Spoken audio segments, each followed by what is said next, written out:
కూడా బాగున్నారని కోరుకుంటున్నాను. ఈరోజు వచ్చేసి అనదర్ వ్లాగ్ ఏంటంటే నా మార్నింగ్ రొటీన్ అనేది మీతో షేర్ చేస్తాను. ఇక్కడ చూసారా మా చిన్నోడు అప్పుడే లేసేసాడండి. కానీ మా పాప మాత్రం ఇంకా నిద్ర లెగలేదు. వాడు ఎర్లీ మార్నింగే లేస్తాడు నాతో పాటు. కానీ ఈమె మాత్రం కొంచెం లేట్‌గా లేస్తుంది. ఇక్కడ మార్నింగ్ వచ్చేసి 7:30 అయింది టైము. ఇంకా పడుకొనే ఉంది పాప. ఓకే అని ఇప్పుడు చూసారా మా బెడ్రూమ్ అయితే అస్సలు కర్టెన్స్ వేస్తే ఇంత చీకటి ఉంటుందా అండి, చాలా చీకటి అనిపిస్తుంది. కానీ బయట వ్యూ చూడండి, చాలా బాగుంది కదా. మార్నింగ్స్ అయితే నేను ఓపెన్ చేస్తాను, కొంచెం గ్రీనరీ అలాగే చల్లటి గాలి కూడా వస్తుంది.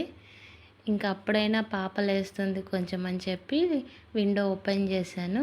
ఇక్కడ చూసారా మా బాబు వచ్చేసి చక్కగా బెడ్ ఎక్కి తనను కూడా లేపడానికి ట్రై చేస్తున్నాడు. ఇంకా మార్నింగ్ వచ్చేసి నేను టిఫిన్కి రెడీ చేస్తున్నానండి, టిఫిన్ వేయడానికి. ఇక్కడ డైలీ అయితే బాబు ఇడ్లీనే తింటాడు. ఇడ్లీ అయితే తమకి పొట్ట కూడా ఫిల్లింగ్గా అనిపిస్తుంది కదా. పిల్లలకి చాలా వరకు ఇడ్లీ అంటేనే ఇష్టమేమి ఉండదు. కాకపోతే మనకేంటంటే వాళ్ళకి ఇడ్లీ తింటే చాలా బాగుంటుంది అని, ఆయిల్ ఫుడ్ కాకుండా ఇడ్లీ మంచిదని. పాప మాత్రం ఇడ్లీ ఎక్కువ ప్రిఫర్ చేయదండి, దోశనే తింటుంది. ఇక్కడ చూసారా నేను అక్కడ ట్రైపాడ్ వచ్చేసి స్టాండ్లో పెట్టేశాను, గిన్నెల స్టాండ్ మీద. అది ఎక్కడ పడిపోద్దా అని చాలా బలంగా ఓపెన్ చేస్తున్నా. ఇక్కడ వచ్చేసి ఇంకా ఇడ్లీ బ్యాటర్ అనేది రెడీగా ఉందండి. ఇంకా బాబుకైతే ఒక ప్లేటే ఇడ్లీ పెడతాను. ఇంట్లో ఎవ్వరు ఇడ్లీ తినరు, ఇంకా తనకొక్కడికే ఇడ్లీ. మాకైతే దోశల పిండి ఉంది, దోశ వేసుకొని తినేస్తాము. ఇక్కడ మార్నింగ్ నేను ఇంకా గిన్నెలు కడగడం ఇవన్నీ ఏమి ఉండదు, ఎందుకంటే నేను నైటే మొత్తం క్లీన్ చేసేసుకొని పెట్టుకుంటాను. ఎందుకంటే ఇలా మార్నింగ్స్ వచ్చేసి ఫ్రెష్గా అనిపిస్తుంది కాబట్టి. మళ్ళీ ఆ గిన్నెలు ఉండి సింక్ నిండా చిరాగ్గా మళ్ళీ అవి కడుక్కోవడం చేయడం చాలా కష్టం కదా. అందుకని నేను ఇంకా అదైతే చేయను. మార్నింగ్స్ అయితే నేను ఫ్రెష్గా వంటనే స్టార్ట్ చేస్తా, బ్రేక్ఫాస్ట్కి రెడీ చేసుకొని. ఇక్కడ చూసారా మొత్తం క్లీన్గా పెట్టేసుకున్నానండి నేను. నైటే గిన్నెలు కూడా సర్దేశాను. ఇంకా దోశల పిండి కూడా తీద్దామంటే పుల్లగా అవుతుంది, పాప ఇంకా లెగలేదు కదా అని చెప్పి ఫ్రిడ్జ్లోనే ఉంచేసాను. ఇడ్లీ అయితే పెట్టేశాను. ఇంక ఇక్కడ మార్నింగ్స్ వచ్చేసి నేను లెమన్ వాటర్ అనేది కంపల్సరీ తాగుతాను. మనం మార్నింగ్స్ అనేది లెమన్ వాటర్ తీసుకోవడం వల్ల మన అసిడిటీ ఫామ్ అవ్వడం అలా ఏమి ఉండదు, మనకి బ్లోటింగ్ ఉండదు, బాగుంటుంది. అది కాక సి విటమిన్, హాట్ వాటర్ చాలా మంచిది కదా, హెల్త్కి మంచిది. అలాగే మనకి వచ్చేసి వెయిట్ లాస్ కూడా చాలా యూజ్ అవుతుంది. ఇక ట్రైపాడ్ అనేది నేను సెట్ చేసుకుంటున్నాను. చూసారా ఇక్కడ మార్నింగ్స్ అయితే మా వారు కూడా తాగుతారు, కానీ ఈరోజు మార్నింగ్ తన లేరు, ఏదో వర్క్ ఉందని చెప్పి మార్నింగ్ వెళ్ళిపోయారు బయటికి. అందుకని నేను ఒక్కదాన్నే ప్రిపేర్ చేసుకుంటున్నా. నేనైతే హాఫ్ లెమన్ అనేది వాడతాను. మరి ఎక్కువ లెమన్ అయినా కానీ ఎక్కువ పుల్లగా అనిపిస్తుంది కదా. ఇంకా మా వాడైతే చూడండి అసలు నన్ను వదిలేసి ఉండడాడు. నేను కిచెన్లో ఉంటే కిచెన్లోకి వస్తాడు, బెడ్రూమ్లో ఉంటే బెడ్రూమ్లోకి వస్తాడు, ఎక్కడైనా నా కాళ్ళ దగ్గరనే తిరుగుతూ ఉంటాడు. ఇంక ఈ లోపైతే పాప లేసింది, పాపకి బిస్కెట్ ఇద్దామని అనుకుంటుంటే వీడు వచ్చాడు. వీడికి చిన్న బిస్కెట్ ఇస్తున్నా, తీసుకుంటాడు చూడండి. చాలా ఇష్టంగానే తింటాడు. మార్నింగ్స్ పిల్లలకి ఎంప్టీ స్టమక్తో ఏమీ ఇదే చేయకూడదు కదా, అందుకని నేనైతే కొంచెం బిస్కెట్ ఇచ్చాను. ఇక్కడ మా మేడం గారు కూడా లేసి వచ్చేసారు, గుడ్ మార్నింగ్ చెప్తుంది. బిస్కెట్స్ తీసుకో అనంటే బౌల్లో వేయమని చెప్తుంది. సరే వేస్తూ ఉండవే, 2 తీసుకో అంటే లేదని మొత్తం ప్యాకెట్ తీసేసుకొని బౌల్ నాకు ఇచ్చేసిందండి. అది ఆమెనే బౌల్ తీసుకొని వెళ్ళిపోతుంది. ఇంకా చూసారా పాప డైపర్ యాడ్లో డైపర్ పాపలాగా ఎంత బాగుందో ఆ డైపర్తో. తను నైట్ పూట ఎక్కువ క్లాత్స్ ఇష్టపడదండి, ఎందుకంటే తనకేంటో ఎంత చలి ఉన్నా కానీ దుప్పటి కప్పనివ్వదు, అలాగే బట్టలు కూడా తీసేయమంటుంది. ఆ డైపర్ తోటే పడుకుంటుంది. తనకి ఏమన్నా డ్రెస్ ఉన్నా దుప్పటి ఉన్నా చిరాకుగా నైట్ అంతా సరిగా నిద్రపోదు. కానీ బాబు అయితే అలా కాదు, చక్కగానే ఉంచుకుంటాడు. ఇక్కడ చూసారా నాది హాట్ వాటర్ కూడా రెడీ అయిపోయింది. ఇంకా చాలా ఎక్కువగానే వేడిగా ఉంది, కొంచెం 1 మినిట్ తాగాను నేను, అక్కడ పెట్టేశాను. చూసారా ఇక్కడైతే మళ్ళీ నేను ఆ హాట్ వాటర్ అనేది తీసుకొని ట్రై చేస్తున్నా తాగడానికి. ఓకే నేను తాగే అంతనే ఉంది వేడి అనేది. చాలా అంటే చాలా బాగా అనిపిస్తుందండి ఇలా చల్లగా ఉన్నప్పుడు ఏదన్నా హాట్గా తాగితే. నాకైతే ఈ వాటర్ అనేది అలవాటు అయిపోయింది పుల్లగా. కొంతమందికి స్టార్టింగ్‌లో అయితే కొంచెం కష్టంగా ఉంటది. ఇగో మా పాప ఇక్కడేదో చెప్తుంది. అయితే ఏంటి అనంటే నైట్ నేను తనకి ఒక చాక్లెట్ టైప్ ఉండే కుక్కీస్ ఇచ్చాను.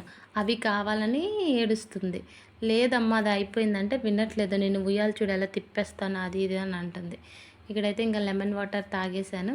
ఇంకా మార్నింగ్స్ తెలిసిందే కదండీ! ఇల్లు క్లీనింగ్ అన్నీ ఉంటది. నేను నైటే మొత్తం క్లీన్ చేసేసాను. డస్ట్ అంతా ఊడ్చేసేసాను. ఇంక మార్నింగ్ అయితే ఇక్కడ బెడ్ సెట్ చేస్తున్నాను. నైట్ కూడా పడుకునే ముందు ఏస్తాను. కాకపోతే పిల్లలు అటు ఇటు లాగడం వల్ల బెడ్‌షీట్ అనేది కొంచెం ఇదవుతుంది కాబట్టి, ఇంకా మార్నింగ్స్ దాని మీద ఉన్న డస్ట్ అది ఇది మొత్తం తీసేసి ఇంకా అలా అలా క్లీన్ చేసి ఇంకా బెడ్ అనేది సెట్ చేసేస్తున్నాను.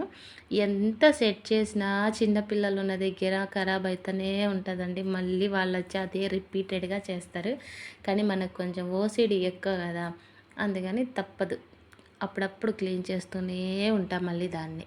ఇక్కడైతే బెడ్ అనేది సెట్ చేసేసాను ఇంకా. అలాగే ఈ బ్లాంకెట్ అండి. ఇది ఏసీ కంఫర్టరు. ఎంత చక్కగా ఉంటుందంటే, ఈ కూల్ క్లైమేట్ అప్పుడు మాత్రం మనకైనా, పిల్లలకైనా చాలా వెచ్చగా ఉంటుందండి. ఇది నాకు ఫ్లిప్‌కార్ట్‌లో వచ్చేసి అరౌండ్ ఒక 1000 ఏమో పడింది. ఇంకా 1000 కాదు. 1100 ఏమో పడిందండి. ఆఫర్‌లో అది కూడా. ఇంకా మనం విడిగా చూస్తే మాత్రం 1500 అలా ఉంటుంది. కానీ చాలా యూజ్ అండి ఇది మాత్రం. ఎవ్వరైనా చిన్న పిల్లలు ఉన్నోళ్ళైతే కంపల్సరీ ఇది యూజ్ చేయండి. మీ పిల్లలకి అస్సలు చలి అనేది ఏముండదు. చాలా వెచ్చగా ఉంటుంది. ఇలాంటి కూల్ క్లైమేట్‌లో మనం ఏసీ యేసుకున్నప్పుడు కూడా చాలామంది పిల్లలకి ఏసీ పడదు. అలాంటప్పుడు కూడా ఇది చక్కగా వాళ్ళకి కప్పేస్తే మనకి ఏసీ అనేది కంఫర్టబుల్‌గా మనం ఫీల్ అవ్వచ్చు. ఇదైతే నాకు బాగా యూజ్ అయిందండి. ఇది 2 సైడ్ ఉంటుంది. అటువైనా ఏసుకోవచ్చు, ఇటువైపైనా ఏసుకోవచ్చు. 2 కలర్స్ ఉంటాయి కాబట్టి. కానీ ఇది సెట్ చేయడం మాత్రం చాలా కష్టమండి బాబు. ఎంత వెయిట్ ఉంటుంది. తడిపినప్పుడైతే ఇంకా వెయిట్ ఉంటుంది. వాషింగ్ మిషన్‌లో యూజ్ చేసుకోవచ్చు మీరు వాడడం. అదేంటి క్లీనింగ్ పర్పస్‌కైతే వాషింగ్ మిషన్‌లో వాడేయండి. ఇంకా చూసారా ఇక్కడైతే నేను బెడ్ కూడా సెట్ చేసేసానండి. ఇంకా ఇడ్లీ రెడీ అయిపోయింది. మేడం గారైతే ఇందాకనే బ్రష్ చేసేసింది. ఆ క్లిప్ అయితే నేను షూట్ చేయలేదు. ఒకసారైతే ఇంకా సెట్ చేసింది ఎలా ఉందా అని మీకు ఒకసారి చూపిస్తున్నా చూడండి. ఓకే. లైట్ ఆన్ చేశాను. ఇది బెడ్‌రూమ్ వ్యూ అయితే. ఇంత నీట్‌గా పెట్టుకుంటానా కొంచెం సేపట్లో మొత్తం పాడైపోతుంది.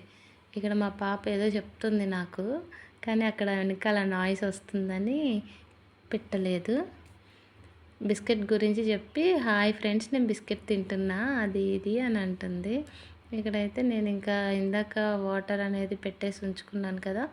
ఇప్పుడు ఇంకా హాఫ్ ఇందాక తాగాను. హాఫ్ అయితే ఇప్పుడు తాగేస్తున్నాను. బాగా వేడిగా ఉందండి.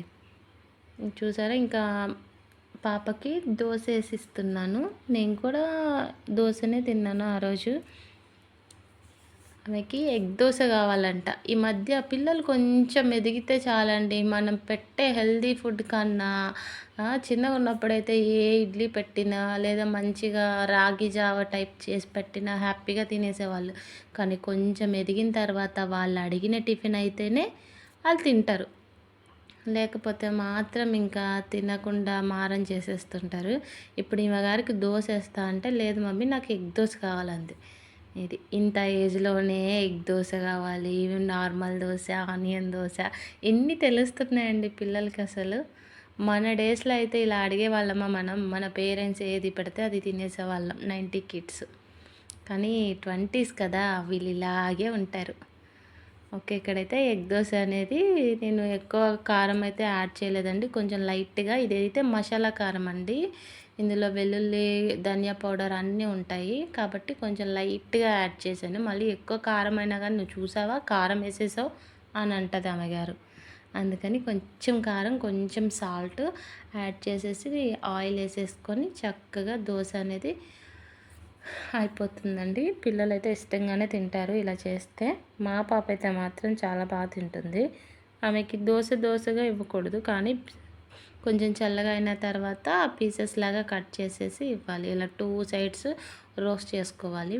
ఏంటోనండి అస్సలా మనం అనుకుంటాం చాలామంది మా పిల్లలకి అది పెట్టాలి, ఇది పెట్టాలి అని. కానీ మనం ఏదేదో అనుకుంటే వాళ్ళు మాత్రం ఆళ్ళు ఏం తినాలో అదే అడుగుతారు. అది. ఈ వర్షాలు మాత్రం అస్సలు కంటిన్యూస్‌గా పడుతున్నాయండి. మీకు కూడా అలాగే పడుతున్నాయా? అలా పడితే కామెంట్ చేయండి. అసలు మాకైతే ఒక 10 డేస్ నుంచి 2 డేస్ ఏమో గ్యాప్ ఇచ్చింది. ఇంకా పడుతూనే ఉంది. బట్టలు అన్నీ అలాగే ఉన్నాయండి. వాషింగ్ మిషన్‌లో ఏసిన బట్టలైనా అట్‌లీస్ట్ 1 అవర్ అయినా ఎండ రావాలి గదా! అది కూడా లేదు. ఇక్కడ ఆమె గారికి దోస ఓపెన్ చేసి చూపిస్తున్నాయి. "కారం ఏసావా?" అని అంటుంటే, "లేదే చూడు కొంచెం ఏసానమ్మా" అని. ఈలోపు మా వాడొచ్చేసి ఆళ్ళ అక్క దగ్గరున్న బిస్కెట్లు మొత్తం కొట్టేసాడు. అది. దోస మొత్తం చక్కగా పీసెస్ చేశాను. ఇంకా మధ్యాహ్నానికొచ్చేసి నేను టమాటా ములక్కాడ కర్రీ చేశానండి. ఇది నార్మల్‌గానే ఎప్పుడు చేసేదే కాబట్టి నేనేమి రెసిపీ షూట్ చేయలేదు. జస్ట్ చూపిస్తున్నాను.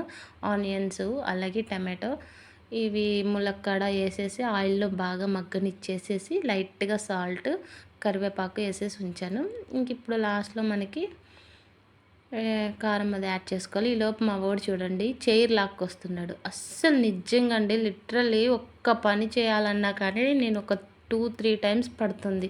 ఇప్పుడే నేను మొత్తం క్లీన్ చేసి ఆమేమో ఇంకో చైర్ తెచ్చి టేబుల్ తెచ్చి చైర్ ఉయ్యాలెక్కేసింది. వీడేమో ఒక చైర్ లాక్కొని వచ్చేస్తున్నాడు కిచెన్‌లోకి. ఇలాగే చేస్తారండి. ఇంకా చూడండి ఇక్కడైతే కర్రీ అయితే రెడీ అయిపోతుంది. ఇంకా లాస్ట్‌కొచ్చేసింది కాబట్టి ఇంకా కారం అనేది యాడ్ చేస్తున్నా. ఇక్కడ ఏంటంటే నేను ట్రైపాడ్‌కి ఫోన్ పెట్టలేదు. అందుకే ఇంత స్లోగా ఏస్తున్నాను. ఒక చేతిలో నా ఫోన్ ఉంది. ఇంకో చేతితో స్పూన్‌తో కారం ఏస్తున్నాను. కొంచెం కొంచెమే పడింది. అందుకని మామూలుగా అయితే 2 స్పూన్సే ఏస్తాను. కొంచెం తక్కువగా ఉందని 3 స్పూన్స్ ఏసి కారం అలాగే సాల్ట్ కూడా సరిపడినంత ఏసేసి ఇంకా అందులోకి మనం వాటర్ యాడ్ చేసేసి ఇంకా లిడ్ పెట్టేసుకుంటే చాలండి. చక్కగా మొత్తం దగ్గరకంటూ అయిపోతుంది కర్రీ. చాలా అంటే చాలా టేస్టీగా ఉంటుందండి ములక్కాడ. ఎందుకంటే ఫ్రెష్‌గా ఉన్నాయి అవి కూడా. ఇంకా ఇక్కడ కొత్తిమీర కూడా యాడ్ చేసేసాను. కర్రీ ఫ్లేవర్ అనేది బావుంటుంది కొంచెం సేపు ఉంటే. చాలామంది కర్రీ అయిపోయిన తర్వాత ఏస్తారు. కానీ నేను అలా కాదండి. కొంచెం ముందుగానే వేసేసి అది లిడ్ పెట్టేస్తాను. చాలా బావుంటుందండి. ట్రై చేయండి. చూసారా ఇది ఫ్రెండ్స్ ఈరోజు నా వ్లాగ్.